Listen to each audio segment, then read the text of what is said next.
G'day. So today I had this computer dropped in and it seemed to be suffering a power issue. You hit the power button, it would turn on, it would switch off.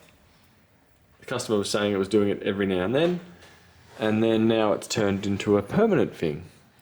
So I was thinking either A, power supply failing, so I've tried another one, and it produced very similar symptoms with that.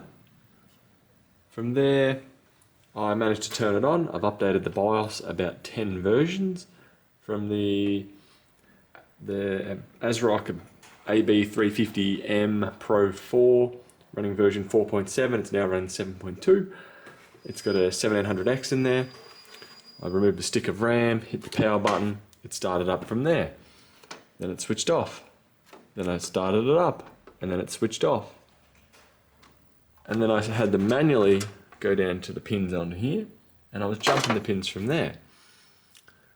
And then I'm thinking, this seems really odd. Switched it back to the original power supply, this one. Removed the header, the pins, and just shorted it. It would switch on. I'd connect the current power button up here. It would switch off. It wouldn't do system shutting down on PC. It would just go, after about 5 seconds, go completely off, which is very similar to when you hold the power button. Since then, I've just connected another button to it. Click. We switch on. We get light. Should get system post. We have keyboard light, post, and picture. Turns out on this particular case, I'm almost certain now that the power button has failed. Look, we have an image on the screen. If I click here, shutting down. I was not getting that with this switch. So what I'm thinking is going on here is the deep cool frame button has failed after about 3 years of use.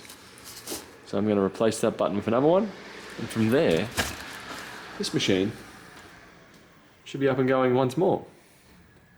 A very odd issue that I rarely see. My other train of thought was the motherboard was suffering a bit of bit rot, but after replacing that, we seem to be all good. So just another odd one in the workshop, and I'll catch you guys later. Bye.